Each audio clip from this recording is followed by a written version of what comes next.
Hello guys, my name is Ramlakhan और finally qualified JRF in geography.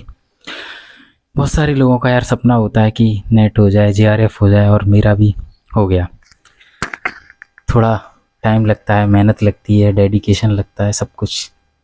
आपका भी हो सकता है यार, मेरा भी हुआ है। जैसे आपकी शायद आज आप ये आपका पहला अटेम्प्ट होगा, दूसरा हुआ, या और आगे भी हो सकता है। तो यार मैंने भी बहुत सारे अटेम्प्ट दिए, लेकिन मेरी भी उम्मीद टूट चुकी थी, मेरा भी विश्वास टूट चुका था कि मेरा जेआरएफ हो सकता है, नहीं हो सकता। लेकिन एट द एंड मुझे जेआरएफ मिल गया।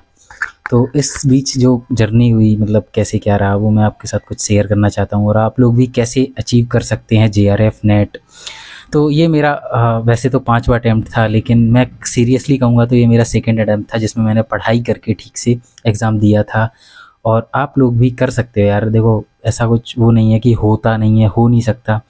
देखो, मेरे जैसे का हो सकता है ना, तो मैं मान सकता हूँ कि आप लोगों का भी हो सकता है, क्योंकि मैंने उम्मीद ख़त्म कर दी थी पूरी तरह से। मतलब छोड़ दिया था कि ये मेरा लास्ट अटेम्प्ट है और मैं अब उम्मीद नहीं रख सकता कि मेरा अब आगे जेआरएफ हो सकता है। बस मैंने ये सोच लिया था कि अगले जो 3-4 महीने बचे हैं मेरे पास, मैंने अक्टूबर, नवंबर, दिसंबर और सितंबर, ये 4 महीने जो मेरे पास थे, मैंने सोच लिया था कि यार ये मेरा लास्ट अटेम्प्ट है, मैं अपना पूरा बेस्ट दूंगा। भले ही मेरा सिलेक्शन हो या ना हो, मेरा जेआरएफ निकले या ना निकले, लेकिन मैं एट द एंड रिजल्ट आने के बाद, एग्ज़ाम देने के बाद कभी ये ना कह पाऊँ कि यार मैंने बेस्ट नहीं दे पाया अपना, मैंने अपनी तरफ से कोई कोशिश छोड़ दी या मेरी ही गलती रही। मैं ये कहने, अपने आप को कहने के लिए मौका नहीं देना चाहता था। तो आप लोग भी यार बस एक बार ये सोच लो कि अभी देखो आपके पास आगे जो अटेम्प्ट आ रहा है, चाहे जून का या दिसंबर का, तो आप लोग भी बस ये सोचो, इतना सोचो कि यार कि मुझे बस अपना बेस्ट देना है। मेरी क्या वीकनेसेस हैं, क्या टॉपिक कमज़ोर हैं, मुझे क्या पढ़ना है, कैसे पढ़ना है, पूरा अपना पूरा एक स्ट्रेटजी बनाओ, पूरा ठीक से उसको कंप्लीट करो। तो यही है यार कि अपना पूरा प्लान बनाओ कि हमें करना क्या है, कितने समय में ख़त्म करना है। सबसे मेन चीज़ मैं कहूँगा कि आपको प्रैक्टिस बहुत बहुत ज़्यादा करनी है प्रीवियस ईयर क्वेश्चंस की। तो यही है यार, सबसे पहले माइंड में एम क्लियर होना चाहिए कि मुझे क्या क्या कंप्लीट करना है, कितने समय में करना है। फिर उसके बाद दबा के प्रैक्टिस करो। मैंने यही किया बस। मैंने लास्ट दिसंबर जो मंथ था, पूरा revision revision revision revision revision, बार बार मल्टीपल रिवीजन, और फिर प्रैक्टिस साथ में प्रैक्टिस ज़रूरी है। और प्रैक्टिस के साथ उसका एनालिसिस कि आप गलती कहाँ कर रहे हैं, आपको क्या टॉपिक पढ़ना है, कितना पढ़ना है, आपने क्या चीज़ मिसिंग हो रही है, क्या आपको आती हुई चीज़ गलत कर रहे हैं, या आपको कोई नई चीज़ मिली है तो उसको कैसे पढ़ना है, उसको एडअप करो। मैंने अलग से नोट्स बनाए थे जो नई नई चीज़ें थी।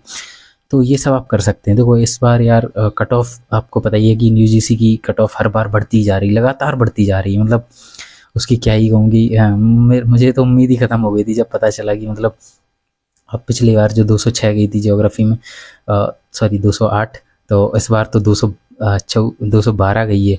और मेरे नंबर भी जो प्रोविज़नल आंसर की आती है, तो मेरे 212 ही थे। और फाइनली आंसर की में क्या हुआ कि मुझे डर लग रहा था कि कहीं एक आध नंबर गलत हो गए ना, एक आध क्वेश्चंस, तो मे भी हो सकता है कि मैं कट ऑफ से बाहर हो जाऊं, और ऑन बॉर्डर रहते हुए भी मेरा फाइनली हो गया। और देखो यार, कट ऑफ बढ़ती ही जा रही है।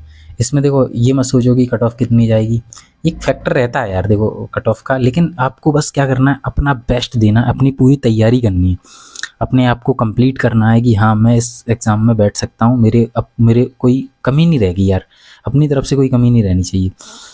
तो यार मैं स्ट्रेटजी की बात करूँ, मेरी स्ट्रेटजी यही थी कि मुझे, मेरे पास जो समय था सितंबर, अक्टूबर, नवंबर, दिसंबर, मैंने चारों महीने में दिमाग में एक से बना लिया था कि मुझे इस महीने में इतना ख़त्म करना है। नवंबर तक मेरा ये टारगेट था कि मेरे पास कुछ ऐसी चीज़ ना रह जाए पढ़ने को जो नई हो। दिसंबर में प्योरली मुझे रिवीजन, नवंबर में भी मेरा रिवीजन था, लेकिन दिसंबर में भी रिवीजन, और फिर दिसंबर में साथ साथ में प्रैक्टिस। एक्चुअली मैंने नवंबर से ही प्रैक्टिस चालू कर दी थी पीवाई क्यूज़ की। उन पीवाई क्यूज़ को मैं सॉल्व करता था, फिर उनकी एक्सप्लेनेशन लिखता था। जो चीज़ मुझे नहीं आती है उसको छोड़ो, जो नहीं आ रही है, कुछ नया मिला है, उसको एडअप करो। एक अलग से नोट्स बना लिए थे मैंने, उसमें सारा मैंने नोट डाउन किया, फिर उसको बार बार रिवीजन, उनको भी रिवीजन करता रहा। तो ये भी आप लोग कर सकते हो। पीवाई क्यूज़ बहुत बहुत मोस्ट इंपॉर्टेंट है। आप कितने भी टॉपर्स की, कितने भी एग्ज़ाम जिन्होंने क्लियर किए, सबकी यही चीज़ रहती है कि उन्होंने PYQs plus revision, PYQs plus revision. तो आपको रिवीजन करना है, प्रैक्टिस करनी है, यही मेन चीज़ है देखो सक्सेस की, कि आपको मतलब आपका जेआरएफ हो सकता है, नेट हो सकता है।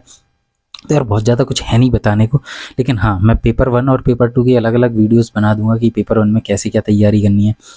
देखो पेपर वन में मैंने बहुत ज़्यादा मेहनत नहीं की है, ये रियली है। मैं जब से भी अटैम्प्ट दे रहा हूँ तो मैं अटैम्प्ट की बात करूँगा यहाँ की, मेरा ये 5वां अटैम्प्ट ज़रूर था, लेकिन मैंने जो शुरू के 3 अटैम्प्ट थे उसमें मुझे ये मान के चलो कि मुझे पता ही नहीं था कि मैं कैसा एग्ज़ाम दे रहा हूँ, मुझे क्या पढ़ना है। 3 अटैम्प्ट पूरा ऐसे ही शुरू में बिल्कुल ज़ीरो की तरह दिए थे, जिसमें मेरा फर्स्ट अटैम्प्ट जो था वो तो मुझे पता ही नहीं था कि यूजीसी नेट होता क्या है। तो ऐसा भी हो सकता है आप लोग देखो फर्स्ट अटैम्प्ट जिनका निकलता है ना तो उन्हें सब कुछ पता होता है कि क्या पढ़ना है, क्या एग्ज़ाम है। मुझे रियली में नहीं पता था, मेरे दोस्त ने बताया हुआ था तो मैंने दे दिया था और मैं एग्ज़ाम दिया था बड़ी खुशी से। उस टाइम मैं घर पे टीचिंग कर रहा था, कोचिंग वगैरह पढ़ाता था। फिर उसके बाद जब मेरा सेकंड अटैम्प्ट हुआ तो उसमें मेरा दिल्ली में हादसा हो गया था। फिर थर्ड अटैम्प्ट में मम्मी का ऑपरेशन हो गया। फिर फोर्थ अटैम्प्ट में आके मैंने पढ़ाई शुरू की और फिफ्थ अटैम्प्ट में मेरा जेआरएफ हो गया। फोर्थ अटैम्प्ट में मेरा नेट हुआ था, कुछ नंबर से मेरा रह गया था, कुछ मेंटल प्रेशर था उस टाइम पे। लेकिन फाइनली मैंने सोच लिया था कि अब मुझे ये गलतियाँ नहीं करनी है, मेरी कहाँ वीकनेसेस हैं। मैंने सारा चीज़ ठीक से रिवीजन किया, ठीक से प्रैक्टिस करी, फाइनली यार हो गया। तो यार आप लोगों का भी हो सकता है और ज़रूर होगा। आप लोग बस ख़त्म करिए सिलेबस को, नोट्स बनाइए, प्रॉपर रिवीजन करिए और साथ में प्रैक्टिस करिए। साथ में मतलब डे 1 से प्रैक्टिस करना चालू कर दो। आप टॉपिक उठाओ, पीवाईक्यूज उठाओ, नए क्वेश्चंस लगाओ। आप कहीं से भी टेक्स्ट बुक या कहीं, मैं प्रमोशन नहीं कर रहा है, मतलब कहीं से भी आप एक बैच मतलब टेस्ट सीरीज़ तो वो ले सकते हो। आप बढ़िया से प्रैक्टिस करो और मैं आगे आपको बहुत सारी हेल्प करूँगा। और मैं यार इसीलिए इसको, मैंने ये जर्नी देखी है, इसमें प्रॉब्लम्स देखी हैं, कहाँ कैसे कर सकते हैं। तो मुझे पता है कि यार कैसी चीज़ें याद नहीं होती हैं, क्या एग्ज़ाम में पूछा जा रहा है। तो मैं आपकी हेल्प करने के लिए इस चैनल को आगे लाया हूँ। तो आप लोग सपोर्ट करिए, अगर पसंद आता है तो ना तो बिल्कुल। मैं ऑलरेडी यार टीचिंग प्रोफेशन में हूँ, मुझे पसंद है टीचिंग और मैं यहाँ भी आपको पढ़ाने वाला हूँ पेपर 1 प्लस पेपर 2। कुछ चीज़ें जो बहुत इंपॉर्टेंट है, देखो कम समय अभी आपका अगला अटेम्प्ट आ रहा है तो आप लोग बस ख़त्म करिए ढंग से और बढ़िया से लग जाइए। तो आई होप, और मैं जानता हूँ कि आप लोगों का होगा, ज़रूर होगा, बस लगे रहिए। All the best.